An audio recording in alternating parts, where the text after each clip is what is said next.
Café Magic, c'est les news MTG de la semaine et qui interrogent les personnalités magiciennes sur iTunes, Deezer, Spotify, YouTube et Podbean le temps d'un café.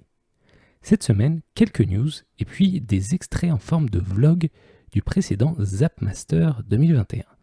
C'est parti pour l'épisode 63. Le week-end dernier, c'était le dernier des League Weekend. Qu'est-ce que ça veut dire ? C'est les gens de la MPL et de la Rivals League, les professionnels de Magic, qui se battent entre eux pour savoir qui l'année prochaine sera dans la MPL, qui sera dans la Rivals, qui seront dans les Gauntlets et surtout qui se qualifiera au championnat du monde, les Worlds 2021. Quel en est le résultat ? Franchement, je sais pas trop. C'est presque impossible de savoir, en tout cas c'est bien difficile et puis ça sert à rien parce que même s'il y aura bien cette année une MPL, ça va disparaître juste après, donc tout ceci n'a pas tant d'importance. En parlant des Worlds, est-ce que vous vous rappelez que le prize pool était passé de 1 million de dollars à un tout petit 250 000 dollars ?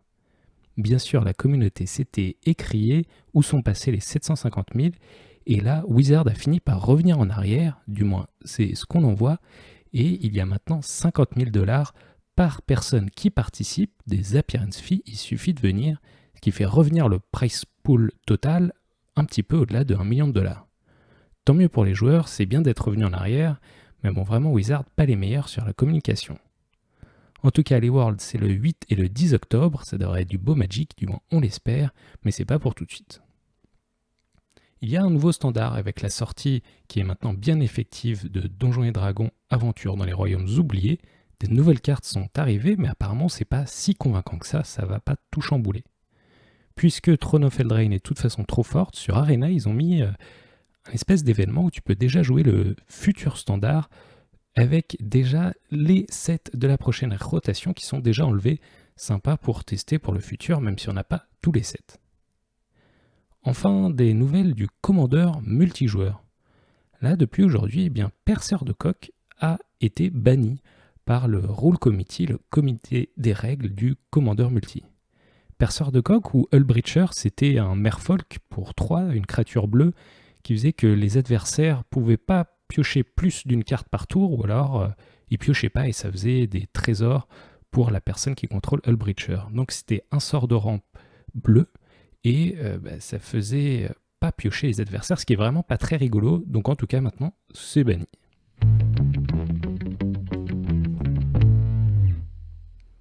Ce week-end, je suis allé à Palaiso faire un tournoi de Duel Commander. Ça s'appelle le Zapmaster, c'est organisé par l'association des arpenteurs de Palaiso, et pour cet événement sur 2 jours, il y avait environ 150 joueurs et joueuses. J'ai décidé de faire quelque chose d'un peu différent, et de vous amener avec moi. Je ne vous présente pas un reportage bien scénarisé, mais des extraits sonores, des bouts d'ambiance et des conversations partagées avec les personnes sur place.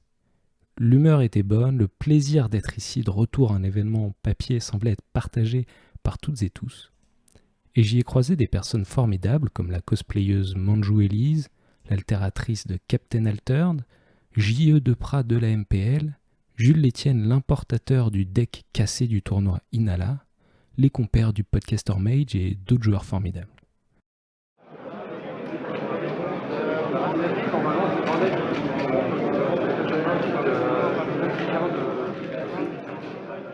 Donc je suis avec quelqu'un qui est en Liliana. Salut, comment vas-tu et qui es-tu ? Bonjour, ça va. Alors je suis Manjou Elise et je suis cosplayeuse de différents univers dont Magic. Et qu'est-ce que ça fait le retour pour toi des événements en papier ? C'est très étrange. On a l'impression que ça fait une éternité et effectivement c'est le cas. Après justement c'est porteur d'espoir pour la suite et on espère que ça va continuer sur cette lancée. Et là je vois que tu es en train de faire une petite cotte de maille entre 2 rondes. Combien de temps tu passes à crafter et combien de temps tu passes en costume en gros ? Alors, à crafter, ça dépend. Généralement, pour un costume de l'univers de Magic, ça va prendre entre 100 et 200 heures pour fabriquer un costume. Et après, sur un événement, ça peut arriver que généralement, je reste une dizaine d'heures par jour en costume. T'es bien courageuse, mais en tout cas, ça fait plaisir de voir les personnages de Magic vivant avec nous. Merci et à bientôt. Merci beaucoup. Ah, tu te sens bien après tout ça. T'as resté dur ce gars. Je reste avec ma dispute. Je sais pas, ça je suis pas sûr. Si, parce qu'en fait, s'il fait rien, je peux faire cycle runner. Comment ça va, JE? Ça va super bien, je viens de gagner ma première ronde. Comment ça s'est passé? J'ai gagné tour 4 2 fois. La première c'était facile, sur le play, tour 4, pas d'interaction en face. La deuxième, il m'a fait une défausse sur mon Demonic Tutor. Donc j'ai dû top decker un Vedalken Ether Mage. Mais du coup j'ai pu partir tour 4 directement parce que j'avais Rain of Fields et ça fait plus 3 mana et ensuite on part avec Cabal Ritual à la fin de la boucle. Donc je pense qu'il était un peu surpris mais voilà. Alors Inala c'est vraiment le best deck? Oui, je pense très clairement, ouais, même aujourd'hui où les gens sont théoriquement préparés, je pense qu'ils ne le sont pas assez. Et... Genre sauf anomalie, à mon avis, il y aura plus d'un Inala dans le top 8 et je serais vraiment surpris qu'il n'y ait pas un Inala en finale. Eh ben on verra ça, bonne chance. Merci. Alors qui es-tu? Je suis Victor Lavial, je suis joueur de Magic depuis 7 ans environ. Et je joue Inala aujourd'hui au tournoi Duel Commander. Alors pourquoi tu as choisi de jouer le best deck? Alors en général je choisis toujours de jouer le best deck ou d'en trouver un qui soit parmi les meilleurs qui correspondent à mon style de jeu. Et je pense qu'aujourd'hui Inala est vraiment beaucoup plus fort que tous les autres decks du format, que c'est un peu une erreur de ne pas le jouer. Eh ben on va voir ça, merci beaucoup et bonne chance. Merci. Comment ça va Jules? Très bien, très bien. Est-ce que tu joues Inala aujourd'hui? Sûrement pas. Aujourd'hui, c'est Asmo. Donc tu as trouvé le deck contre le best deck? C'est pas contre le best deck, mais je suis un poil au-dessus de 50-50 dans mes tests. C'est bien que mon Ragavan. Je pense que dans le field, ça fait des trucs cool. Ok, mais c'est un petit peu toi qui es responsable de l'importation de Inala. Est-ce que tu es fier de toi? Faut légitimiser le pack. C'est pas moi qui l'ai créé, c'est pas mes idées. L'idée vient pas de moi, mais c'est moi qui ai entre guillemets répandu la maladie. D'un côté, c'est dommage parce que ça nique des metagames. D'un autre côté, on va voir méta plus 1 à la prochaine banliste. Et je pense que c'est correct de montrer les trucs broken pour les faire bannir. Ok, bah belle conclusion, merci et bonne chance. Merci à toi aussi, à plus. Comment ça va Charles? Bah écoute, ça va pas mal. Je fais droit à ma première ronde après une game vraiment longue en Mirror d'Inala. Mais en fait, j'étais très devant à la 1, il restait pas très longtemps à la 2. Et en fait, j'ai joué un peu agressif dans le sens où je suis allé chercher la main de mon adversaire. Son Spikefield Lazard qui m'empêchait de combo avec ma Spellseeker, au lieu de prendre sa Breach qui pouvait lui permettre d'attaquer plus tard. Et du coup, il a top des pieds une clique pile au bon moment, il m'a défoncé ma main et après il est parti de Breach. Et si j'avais rien fait, j'aurais pu gagner la cloque. Mais bon, à la game 1, j'ai fait un truc super cool où je suis parti avec le move qui arrive en jeu engagé, là j'ai pris son Watcher for Tomorrow. Je suis parti avec Watcher for Tomorrow et Snapcaster Mage. Et en fait j'avais Cunning the Week en main et du coup j'ai fait double Cunning the Week avec Snapcaster Mage, j'ai fait une discard, j'ai commencé à prendre sa main, j'ai transmis Spellseeker mais comme il n'y avait pas de personnalisation, il a resté encore beaucoup de malade, du coup il s'en a après je suis parti. C'était assez cool. Et confiant pour la suite avec Inala? Ouais, j'ai un peu le cerveau qui chauffe, mais de la bonne façon. On sent que ça va bien et on sent se sent confiant dans ce qu'on fait, donc c'est plutôt cool. Eh ben super, bonne chance pour la suite. Merci beaucoup à toi aussi.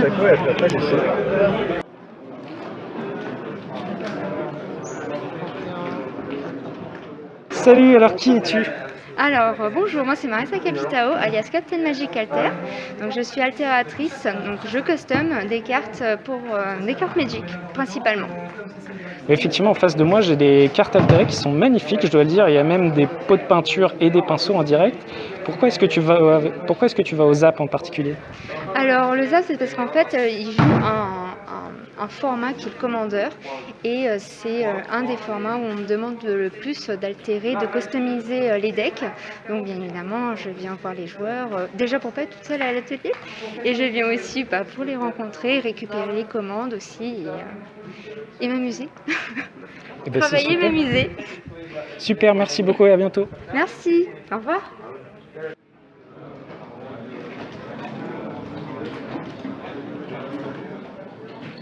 Est-ce que tu peux te présenter? Eh ben, je m'appelle Arnaud Belleuil et sur internet on peut me retrouver sur Twitch sur Diggy. Ok, à ce Zap, est-ce que tu as décidé de jouer l'un des deux best decks? Et bah oui, je joue Ragavan aujourd'hui. Et alors comment ça se passe? Bah plutôt pas mal, je suis à 4-1, là je viens de perdre le miroir en table filmée malheureusement, mais pour le moment j'étais à 4-0 avant, donc je suis plutôt content pour mon deuxième Zap, ça se passe plutôt bien. Bah bravo, bonne chance pour la suite. Bah merci, bonne continuation.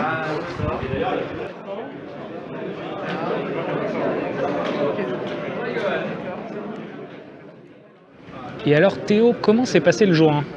Et bien. J'ai joué 6 matchs, j'ai gagné les 6. Ensuite j'ai fait draw. Et là on est jour 2, je viens de refaire draw et normalement je suis premier au standing. Sauf si je perds 2 points de goal average, mais ça devrait aller normalement. Tu utilises le pouvoir des plaines? Ouais, je joue Isamaru, donc mono blanc. J'ai quelques cartes un peu détestables de MH2, genre Urza Saga, Solitude et Esper Sentinelle, qui sont bien vénères, les 3. Mais sinon, ouais, mono blanc, Isamaru, et des fois je swap dans Talia quand je joue genre contre Inala, ou Brimas quand je suis sur le play contre Ragavan. Super, et confiant pour le top 8? Dans le top 8, il y a 3 Inala, 2 Ragavan, a priori, et j'ai battu 2 Ragavan pendant les rondes et 2 Inala pendant les rondes. Donc si je retombe contre sur le play, ça devrait aller en théorie. Voilà. Mais je te souhaite bon courage et bonne chance. Eh ben merci. Donc à très bientôt et passez une bonne fin de journée et un bon été.